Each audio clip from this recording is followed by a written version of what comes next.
Hello दोस्तों। तो आज का पहला क्वेश्चन है हमारे पास फ्लूइड मैकेनिक्स का। There will be a transition from laminar flow to turbulent flow when. तो लैमिनार से टर्बुलेंट में चेंज हो रहा है। देखिए हमारे पास लैमिनार से टर्बुलेंट में चेंज हो रहा है फ्लो। तब उस केस में ये क्या कह रहा है, कब होगा? Reynold number increases, Reynold number decreases, same या फ्लूइड नंबर इंक्रीज। तो रेनॉल्ड नंबर जो होता है वो हमारे पास इंक्रीज करता है। देखिए लेस देन 2000 जब भी होता है हमारे पास रेनॉल्ड नंबर, तो वो होगा लेमिनार फ्लो, लेमिनार। और 2000 से 4000 के बीच में रहता है तो ये मोर देन 2000 और लेस देन 4000, तो वो हम कहते हैं उसे ट्रांजिशन फ्लो, ट्रांजिशन। और जब चेंज हो रहा होता है तो 4000 से ज्यादा अगर आ जाए, रेनॉल्ड नंबर 4000 से ज्यादा आ जाए, तो उसको हम कहते हैं टर्बुलेंट फ्लो, टर्बुलेंट। तो ये इस तरह से इंक्रीज कर रहा है लेमिनार से जब टर्बुलेंट में जा रहा है। नेक्स्ट क्वेश्चन देखते हैं। With increase in flow velocity Reynold number, तो रेनॉल्ड नंबर का हमें फॉर्मूला पता होना चाहिए। रेनॉल्ड नंबर का फॉर्मूला होता है रो वी एल बाय म्यू। ये क्या चीज है? देखिए रो वी एल बाई म्यू क्या है? रो है डेंसिटी, डेंसिटी, और वी है वेलोसिटी ऑफ फ्लूइड, जो वेलोसिटी फ्लूइड की होगी उस टाइम में जितनी स्पीड पे चल रहा है। L is the length of pipe, जिसके अंदर हमने देखना है लेंथ ऑफ पाइप, ये हो जाएगा। और म्यू हमारे पास आ जाएगा हमारे पास डायनेमिक विस्कोसिटी, डायनेमिक विस्कोसिटी। तो ये होता है हमारे पास। इसके अकॉर्डिंग देखिए तो v जो है हमारे पास, v डायरेक्टली प्रोपोर्शनल है। तो जब भी v इंक्रीज करेगा तो क्या होगा? रेनॉल्ड नंबर भी इंक्रीज करेगा। With decrease in viscosity Reynold number, तो देखिए हमारे पास ये देखिए इनवर्सली प्रोपोर्शनल है विस्कोसिटी, तो ये डिक्रीज करेगा तो ये इंक्रीज करेगा, रेनॉल्ड नंबर इंक्रीज करेगा। तो decrease in viscosity Reynold number increases, उल्टा है ये। नेक्स्ट देखिए, which among the following is the formula of Helmholtz free energy. तो हर्मस फ्री एनर्जी का फॉर्मूला क्या है, ये आपको याद करना है। ये हमारे पास फॉर्मूला होता है एफ, इस तरह से। इसको हम सीधा सीधा बोले फुट्स, इसको हम ये बोल देते हैं फुट्स, FUTS, फुट्स बोल देते हैं। माइनस आपको याद करना होगा ये, नहीं तो इसका वर्ड जो बन जाता है फुट्स बन जाता है। यू होता है हमारे पास इंटरनल एनर्जी उसकी, T is the absolute temperature and S is the entropy. तो ये होता है हमारे पास। और ये होता क्या है वो पढ़ लें थोड़ा सा। In thermodynamics, the Harmons free energy is a thermodynamic potential that measures the useful work obtainable from a closed thermodynamic system at a constant temperature and volume। देखिए आप किसी सिस्टम से मैक्सिमम कितना वर्क ले सकते हैं, वो अगर निकालना है किसी सिस्टम में से, हमने वर्क एनर्जी जो हमारे पास है वो मैक्सिमम कितना वर्क दे सकती है हमें, तो वो निकालने के लिए हमें ये फॉर्मूला यूज होता है।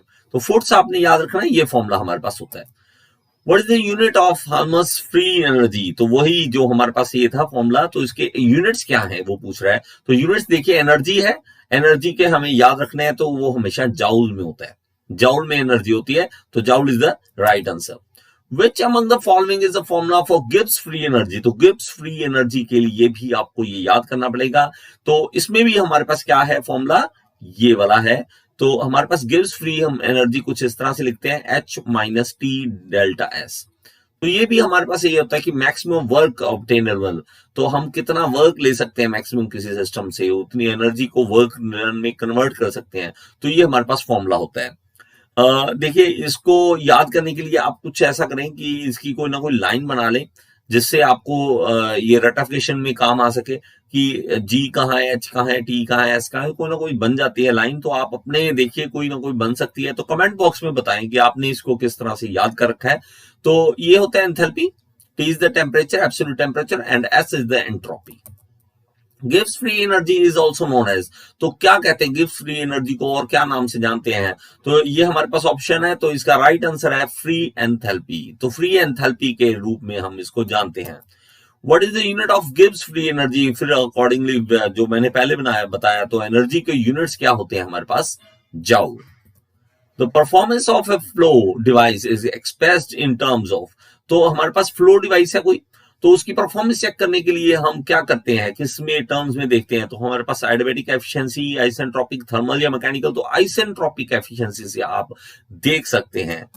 नेक्स्ट देखते हैं isentropic efficiency is defined as, तो आइसेंट्रोपिक एफिशिएंसी किसे कहते हैं, तो देखिए हमारे पास ऑप्शंस देखिए, power output of actual turbine, power output if the turbine were isentropic, तो देखिए हमारे पास एक्चुअल में कितना हमें टरबाइन दे रही है पावर आउटपुट, और अगर वो आइसेंट्रोपिक भी होती तो कितना देती। Power input of actual turbine, power output if turbine were isentropic, तो ये हमारे पास ऑप्शंस है, power output of actual turbine, power output if turbine were adiabatic या पॉलीट्रोपिक। तो इसका जो राइट आंसर है हमारे पास वो है ए हमारे पास राइट आंसर है, ये इसका आइसेंट्रोपिक एफिशिएंसी का फॉर्मूला होता है। Which among the following is the formula for continuity equation, तो continuity equation के लिए याद रखें रो ए वी फॉर्मूला होता है, रो ए वी, तो कांस्टेंट होना चाहिए ये, तो ये हमारे पास A is the right answer. Continuity equation आपको देखिए मैंने ये समझा रखी है, आप देख सकते हैं, हमारे पास देखिए थर्मोडायनेमिक्स का जो एक प्लेलिस्ट है वो मैं एंड में दे दूंगा आपको, वहां पे आप क्लिक करके थर्मोडायनेमिक्स की सारी वीडियोस देख सकते हैं।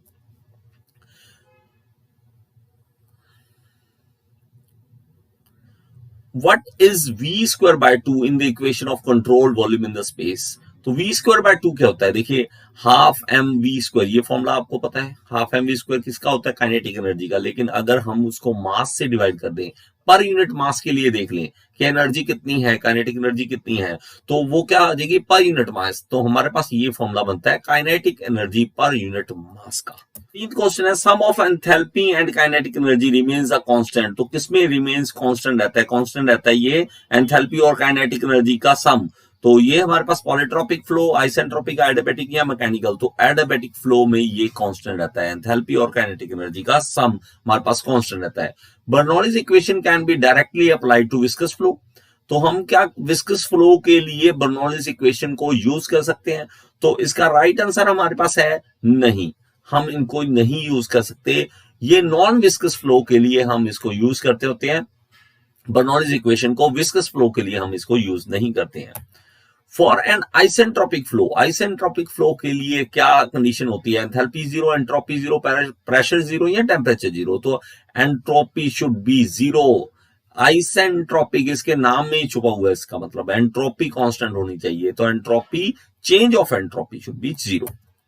Which among the following is the Euler's equation, तो यूलर की कौन सी इक्वेशन है, ए बी सी डी आपके पास ऑप्शंस है, तो इसका राइट आंसर हमारे पास है सी। Which among the following is the formula for momentum principle, तो मोमेंटम प्रिंसिपल के लिए इसका हमारे पास क्या इक्वेशन होगी, ये A P V equal to zero या ये बी सी या डी, तो हमारे पास राइट आंसर है डी, ये वाली जो इक्वेशन होती है वो मोमेंटम प्रिंसिपल की इक्वेशन होती है। डिफाइन स्टैग्नेशन टेम्परेचर, तो स्टैग्नेशन टेम्परेचर किसे कहते हैं, तो देखिए temperature at zero velocity, temperature at zero pressure, तो temperature at zero heat transfer, temperature at zero volume, तो इसका राइट आंसर है ए, तो टेम्परेचर एट जीरो वेलोसिटी। देखिए स्टैग्नेशन टेम्परेचर किसे कहते हैं, अगर आपने पीटोट ट्यूब वाली मेरी वीडियो देख रखी है उसमें मैंने इसको एक्सप्लेन किया हुआ है, तो हमारे पास पीटोट ट्यूब जो होती है कुछ इस तरह से है, उसका ये पॉइंट यहाँ पे एक पॉइंट होता है जिसको हम स्टैग्नेशन पॉइंट कहते हैं, उस पॉइंट पे क्या होता है वेलोसिटी जीरो हो जाती है फ्लो की, तो हमारे पास वो वाला पॉइंट क्या होता है स्टैग्नेशन पॉइंट, तो उस टेम्परेचर को स्टैग्नेशन टेम्परेचर कह देते हैं। The sound wave is transmitted through the liquid, तो लिक्विड के अंदर साउंड वेव किस तरह से ट्रेवल करती है, लॉन्गिट्यूडनल, ट्रांसवर्स, एलोंगेटेड या, तो लॉन्गिट्यूडनल वेव्स होती हैं लिक्विड के अंदर जब साउंड ट्रेवल करते हैं। What are assumption made for fluid flow through a pipe, तो हमें अजम्पशंस कौन सी लेनी होती है जब पाइप के अंदर फ्लूइड फ्लो करता है, तो हमारे पास ए ऑप्शन है, हमारे पास fluid inertia is not taken, viscosity is not taken, volume is not considered, mass is not considered, तो हमारे पास इसमें ए है राइट आंसर इसका, fluid inertia is not taken, तो इसका राइट आंसर है A. Priming of a centrifugal pump is done to, तो priming क्यों की जाती है, देखिए पंप के अंदर हमारे पास क्या होता है कि एयर कई बार अंदर यहाँ पे आ जाती है, एयर इसके पंप के अंदर होती है, तो अगर एयर है तो ये पंप क्या है, फ्लो नहीं करवा पाएगा, हमें पंप अप नहीं कर पाएगा फ्लूइड को, तो एयर को बाहर निकालना पड़ता है, उसको हम कहते हैं प्राइमिंग। तो वो क्या करता है, वो करता है avoid chances of separation inside the impeller. तो ये इसका राइट आंसर है। Speed of sound in an ideal gas depends on, तो speed sound in ideal gas किस पे डिपेंड करती है, टेम्परेचर, प्रेशर या स्पेसिफिक वॉल्यूम। तो temperature is the right answer. When a body is placed over liquid it will sink down if, तो हमारे पास अगर कोई लिक्विड में बॉडी पड़ी है, हम यहाँ पे बॉडी रख लेते हैं, तो ये ग्रेविटी नीचे की ओर खींचती है और ये फोर्स ऊपर की ओर होता है, बायोंसी फोर्स होता है, ये बायोंसी फोर्स है, ये ग्रेविटी है। अगर ये फोर्स ज्यादा हो गया तो डूब जाएगी चीज, अगर ये फोर्स ज्यादा होता है तो वो तैरती है। तो ग्रेविटी जो है वो ज्यादा आ जाए, ठीक है, तो gravitational force is more than upthrust force of liquid. The highest point of siphon is called, तो साइफोन क्या होता है, जैसे आपने पेट्रोल की टंकी, जो हमारे पास बाइक है मान लो, तो हमारे पास बाइक है इस तरह से, और यहां से तेल निकालते हो, जब टंकी में से तेल निकालते हो तो हम कैसे निकालते हैं, पाइप लगा देते हैं ना इस तरह से, और एक बार उसको पाइप को यूज करते हैं, खींचते हैं, उसमें से ब्लो करते हैं, एयर जो है खींचते हैं, और पानी अपने आप, पेट्रोल जो है अपने आप बाहर आने शुरू होता है। तो ये होता है हमारे पास साइफोन, ये साइफोन होता है, और इसके हाईएस्ट पॉइंट को हम कहते हैं समिट। तो हमारे पास राइट आंसर है समिट। शॉक वेव कैरिज, तो शॉक वेव क्या होती है, उसके साथ क्या जाता है, हीट जाती, प्रेशर, एनर्जी या टेम्परेचर। तो हमारे पास राइट आंसर है energy. In an immersed body centre of pressure is, तो सेंटर ऑफ प्रेशर कहां पे होता है, देखिए जो आपने इसको याद करना है कि हमारे पास अगर कोई बॉडी है, यहाँ पे पानी यहाँ पे है, और अगर उसका बॉडी का सीजी यहाँ पे है, सेंटर यहाँ पे है, तो सीजी उसका हमेशा नीचे होगा, सीजी से नीचे होगा सेंटर ऑफ प्रेशर इस सीजी से नीचे होगा, तो below the centre of gravity, ये इसका राइट आंसर है। A fluid which obeys the Newton's law of viscosity is named as, तो हमें जो ओबे के न्यूटन का लॉ को, तो उसको हम कहते हैं Newtonian fluid. Boundary layer thickness is the distance from the boundary to the point where the velocity of the fluid is. तो बाउंड्री लेयर इस तरह से बनती है, देखिए हमारे पास बाउंड्री लेयर के, देखिए मैंने वीडियो पूरा एक्सप्लेन किया हुआ है इसको, तो आप जरूर देखें, फ्लूइड मैकेनिक्स का हम लास्ट में हमें थंबनेल मिल जाएगा, उस पर आप क्लिक कर लें और वहां पे आपको मिल जाएगा बाउंड्री लेयर का पूरी डिटेल है। तो उसमें क्या होता है कि यहाँ मैक्सिमम जो हमारे पास लेयर की थिकनेस है, मैक्सिमम जो थिकनेस बन सकती है वो होती है 0.99, मतलब 99% ऑफ फ्री वेलोसिटी तक, फ्री स्ट्रीम वेलोसिटी तक बनती है। तो डिटेल देखने के लिए वो वीडियो जरूर देख लें। The hammer blow in the pipe occurs, the hammer blow होता क्या है, जब देखिए पाइप में से पानी आता है और ये स्ट्राइक आगे नोजल है, ये आगे टरबाइन को ऊपर चलना है, देखिए स्ट्राइक करेगा पानी जो टरबाइन के ऊपर, तो अगर यहां से वॉल्व अचानक बंद कर दें तो ये पूरा पानी यहाँ पे स्ट्राइक करता है वॉल्व के ऊपर, जिसके कारण ब्लास्ट भी हो सकता है, उसको हम कहते हैं हैमर ब्लो। तो वाटर हैमर कहते हैं इसको, हैमर ब्लो कहते हैं। तो ये क्या करता है, when there is excessive leakage, pipe burst, flow of fluid through a pipe is suddenly brought rest by the closing valve. तो एग्जैक्टली राइट आंसर है ये। अचानक से हम बंद कर दे वॉल्व को तो एक बहुत झटका लगेगा, बड़ा हैमर ब्लो हो जाएगा, वो उसके कारण पाइप भी फट सकती है। Mass of 2.5 metre cube of a certain liquid is 2 ton, it's mass density is, तो ये क्वेश्चन आपके लिए मैं छोड़ रहा हूं। 30th क्वेश्चन का आप कमेंट में रिप्लाई करें क्या आंसर है इसका।